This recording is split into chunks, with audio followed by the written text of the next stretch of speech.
WhatsApp guys, NSA Ajit Doval की warning के बाद सीजेपी पर सवाल क्यों? क्या है पूरा मामला, देखते हैं। काफी वीडियो में बहुत सारी चीजों पर बात होगी। आज रौनक की वीडियो है। बाकी अगर आप चैनल पर नए तो प्लीज सब्सक्राइब और वीडियो कर दें लाइक कमेंट 3 गो।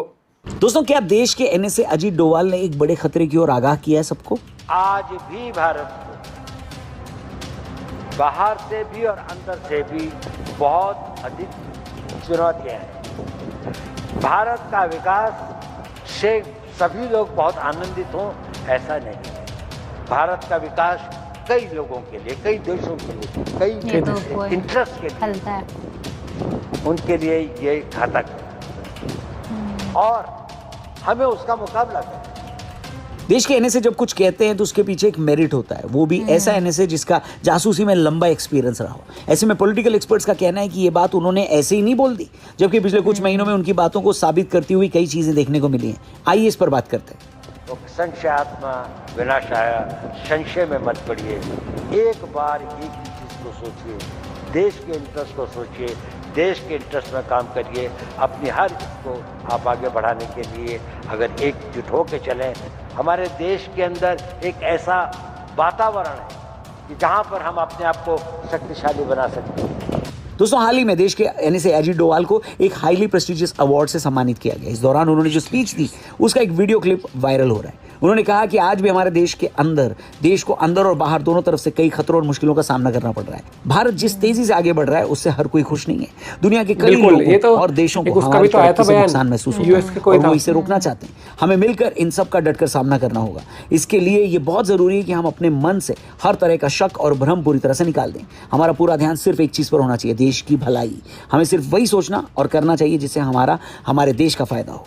अगर हम सभी देशवासी आपस की डिफरेंसेस को भुलाकर एक साथ मिलकर आगे बढ़ें तो देश को आगे ले जाना कोई मुश्किल काम नहीं है। देश के इंटरेस्ट में काम करिए। अपनी हर इसको आप आगे बढ़ाने के लिए अगर एकजुट होकर चलें। अब सवाल ये है कि उनकी बातों पर ध्यान क्यों देना चाहिए।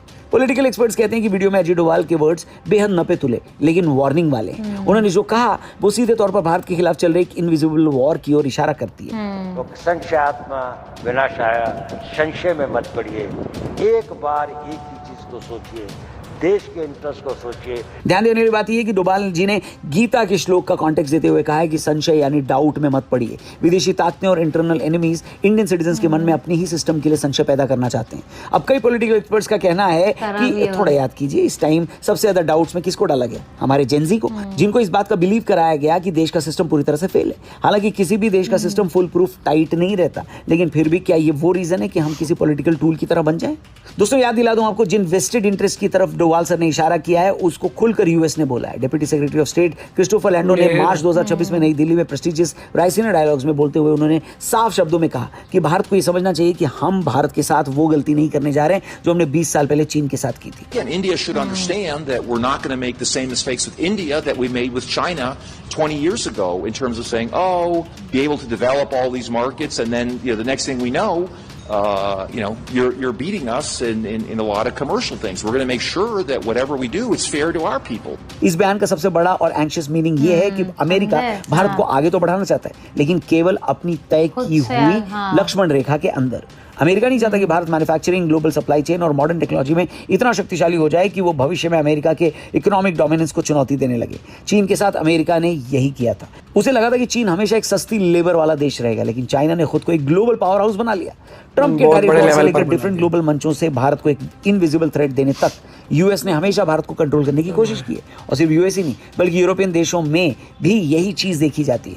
अब पॉलिटिकल एक्सपर्ट्स की माने तो इन्हीं यूरोपियन देशों ने भारत को इंटरनली अफेक्ट करने की कोशिश लगातार की है और उसी के बारे में अजीत डोवाल ने इनडायरेक्टली बताया। भारत का विकास कई लोगों के लिए, कई देशों के लिए, कई इंटरेस्ट के लिए, उनके लिए ये घातक है। अब जैसे कि हमने आपको बताया, अजीत डोवाल ने जिस तरह से डाउट्स पर अपनी बातें रखी, सबसे ज्यादा डाउट में हमारे देश के जेनजी को रखा गया। उन्हीं के नाम पर सी जनता पार्टी बनी। एक प्रोटेस्ट हुआ, प्रोटेस्ट करवाने वाले तो नेता बन गए, लेकिन जो जेनजी वहां बहकावे में आया था वो भी पुलिस और एफआईआर के बीच चक्कर काट रहा है। कई सारी अपॉलॉजीज वीडियोस आ रही हैं और किसी पर भी सी जनता पार्टी का कोई रिएक्शन नहीं है। एक्सपर्ट्स का मानना है कि ऐसे काम हमेशा ह्यूमन राइट्स या राइट टू जस्टिस के नाम पर किए जाते हैं। देश के अंदर कई सारे ऐसे संगठन अक्सर विदेशी फंडिंग का इस्तेमाल करके देश में सरकार विरोधी माहौल बनाते हैं। ऐसा पॉसिबल है कि उनकी ही फंडिंग से सी जनता पार्टी के पूरे आंदोलन में कुछ लोगों ने अपना उल्लू सीधा किया हो।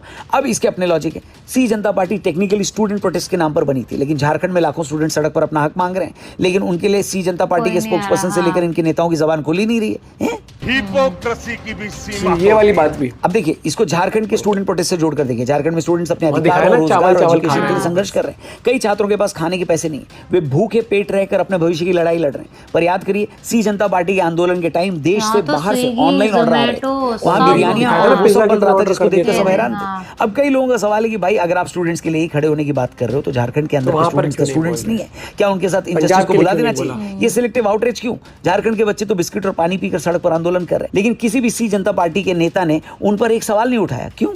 कई पॉलिटिकल एक्सपर्ट्स की माने तो जब स्टूडेंट्स इतने मजबूर होते हैं तो सी जनता पार्टी जैसे संगठन उनकी मदद करने की बजाय उनके गुस्से को हाईजैक कर लेते हैं। यही दिल्ली प्रोटेस्ट में दिखा। इनका मकसद स्टूडेंट्स को रोटी देना नहीं, इनका मकसद स्टूडेंट्स की भूख का फायदा उठाकर उन्हें सिस्टम के खिलाफ वायलेंट आंदोलन में ढकेलना है। वे स्टूडेंट्स के मन में ये डाउट डालते हैं कि ये देश या इसके सिस्टम उनके खिलाफ है, ताकि दुनिया भर में भारत की इमेज खराब हो। ये हमारे भूखे बच्चों को हमारी देश के विकास के खिलाफ हथियार बनाने की सोची समझी साजिश बोली जा रही है। कई लोगों ने डोवाल सर की बात को ऐसे भी एक्सप्लेन किया है। आज भी भारत को बाहर से भी और अंदर से भी बहुत अधिक चुनौतियां हैं। भारत का विकास। अब दोस्तों, अगर आपने वीडियो देखा हो तो अजीत डोभाल ने वीडियो में जिस बात पर जोर दिया कि भारत का विकास कई इंटरेस्ट के लिए घातक है, वो यहाँ पूरी तरह सही साबित होती है। आजकल जो तथाकथित क्रांतियां या रेवोल्यूशन गढ़े जा रहे हैं, उनके पीछे बहुत गहरे वेस्टेड इंटरेस्ट छिपे होते हैं, खासकर जब से सी जनता पार्टी और ऐसे बाकी संगठनों के टॉप लीडरशिप के असली चेहरे सामने आने लगे। सी जनता पार्टी ने पहले दावा किया था कि आंदोलन पूरी तरह शांतिपूर्ण था, उसमें जो भी हिंसा, आगजनी या तोड़फोड़ हुई वो उनके कार्यकर्ताओं ने नहीं की। उनका लॉजिक था कि ये बीजेपी और सरकार के इशारे पर भेजे गए बाहरी एलिमेंट्स ने की, ताकि आंदोलन को बदनाम किया जा सके। और अब जब पुलिस ने उन वायलेंस और पब्लिक प्रॉपर्टी को नुकसान पहुंचाने वालों के मामले में एफआईआर दर्ज की है, तो सी जनता पार्टी के जो मुखिया हैं उन एफआईआर को तुरंत वापस लेने का दबाव बना रहे हैं। साथ ही मांग पूरी न होने पर एक और बड़े आंदोलन की धमकी दे रहे हैं। जितने भी अलग अलग राज्यों में छात्रों को, युवाओं को, प्रोटेस्टर्स को अरेस्ट किया गया है या डिटेन किया गया है, उन्हें रिलीज़ नहीं किया जाता है, तो कॉकरोच जनता पार्टी फिर से प्रोटेस्ट करने को मजबूर होगी।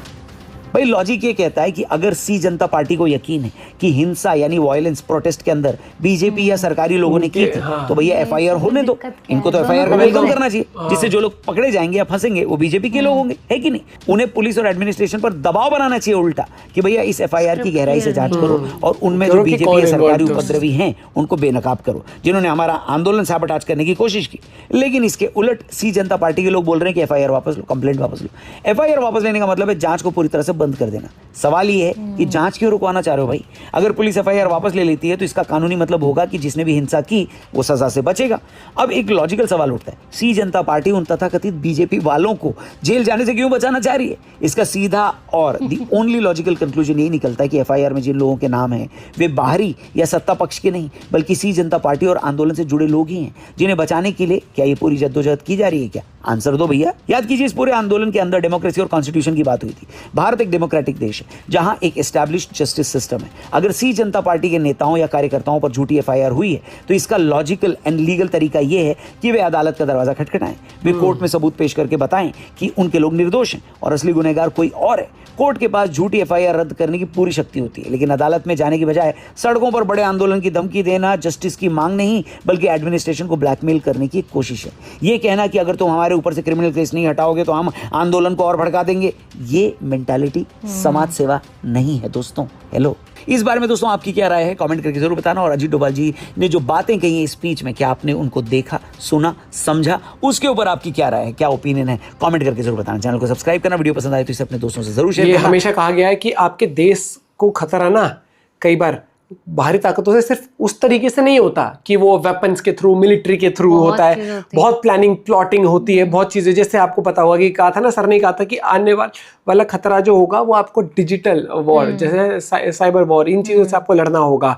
जैसे साइबर वायरसेस हो गए, ये चीज होते हैं, बड़े बड़े सिस्टम्स हैक कर लेते हैं, वो चीज आपको समझना पड़ेगा। कई बार ना बहुत चीज़ें होती हैं। मैं आपको एक मोटा मोटी तो देखो, गहराई में तो मैं भी इतना नहीं जानता, ना मैं समझा पाऊंगा। कई बार मैं यहाँ पर सीजेपी किसी के ऊपर उंगली नहीं उठा रहा, मैं सिर्फ एक नॉर्मल चीज़ बताता हूँ आपको। कई बार क्या होता है, कोई एनजीओ चला रहा है या फिर कोई एक उदाहरण देने के लिए मैं एग्जांपल दे रहा हूँ, मान लो किसी की कोई संगठन है, अब उसको तो दान चाहिए होता है, जैसे पॉलिटिकल पार्टीज को भी चंदा चाहिए होता है पार्टी रन करने वाली चीज, तो उनको अगर बाहर से फंडिंग आ रही है, बाहर से फंडिंग क्या होता है, बड़े बड़े बिजनेसमैन होते हैं, वो फंडिंग नहीं है, फिर वो कहीं ना वो दब जाते हो उस दबाव में कि आपको फंडिंग वहां से आई है, अब उनके हिसाब से आपको करना पड़ेगा हर एक चीज, बहुत सारी चीजें होती है, मतलब इसको आप डिटेल में जब समझोगे ना तो बहुत सारे पॉडकास्ट ऑलरेडी आप समझ पाओगे बाहरी ताकतें किस तरीके से फंक्शन करती है, ठीक है। और अब टाइम है, लेकिन 2-3 लोगों के नाम सुनोगे आप, एक जॉर्ज सोरोस हो गया, ये सब ये जाने जाते हैं सरकारों को गिराने के लिए, अपने हिसाब की सरकार बिठाने के लिए, कि उनके हिसाब से, और उनका ये नहीं है सिर्फ मकसद की पैसा कमाना, पैसा अंधा है उनके पास, उनको एक पावर, जब पैसा निकाल के इंसान होता है विद वो पावर चाहिए हमें, पावर जो होती है ना उसका नशा अलग होता है, वो चीज कहीं ना कहीं,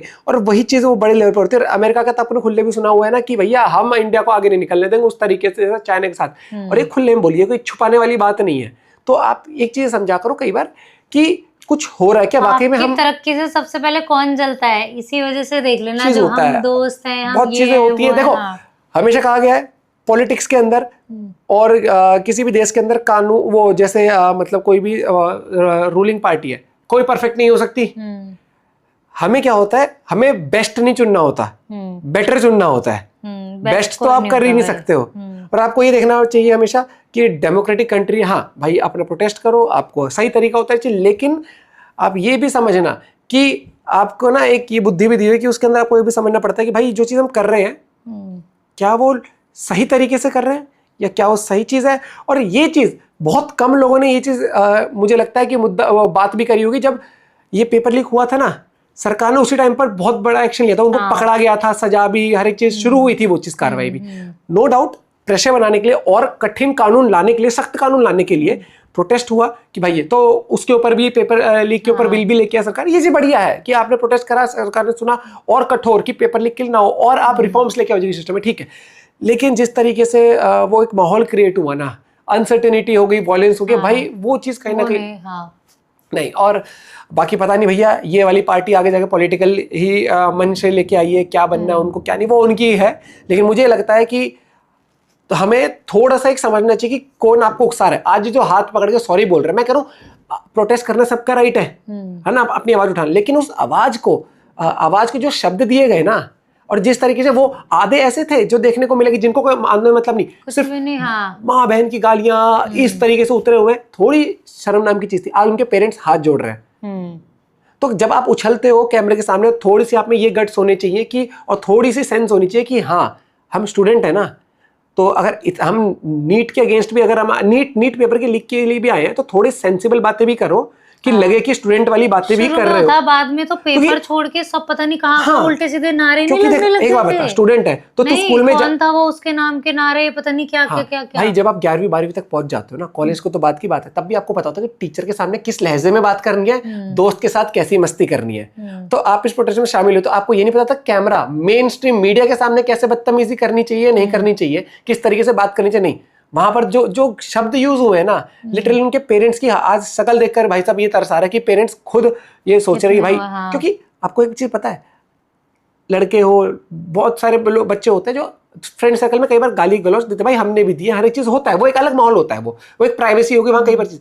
लेकिन अगर वही चीज की रिकॉर्डिंग आप दोस्तों में कैसे बात कर रहे थे, वो चीज आपके पेरेंट्स को कोई दिखा देना, आप उसी में शर्मिंदा हो जाओगे। यहाँ आपने मेन स्ट्रीम में जो हरकतें करी और जो रिकॉर्ड होगी, जो पेरेंट्स के सामने गई है ना, सच बता रहा हूँ, राइट और रॉन्ग की बात नहीं है, शब्दों का चुनाव। भाई मतलब लिटरली मैं प्रोटेस्ट आपने करा, अपना पॉइंट ऑफ व्यू, सब चीज ठीक होती है, सबको होना चाहिए। और सरकार ने भी अगर पेपर लीक के ऊपर बिल लेके आए तो कहीं ना कहीं उन्होंने भी एक्सेप्ट किया ना कि भाई हाँ ये चीज समस्या है, इसका समाधान निकालना है।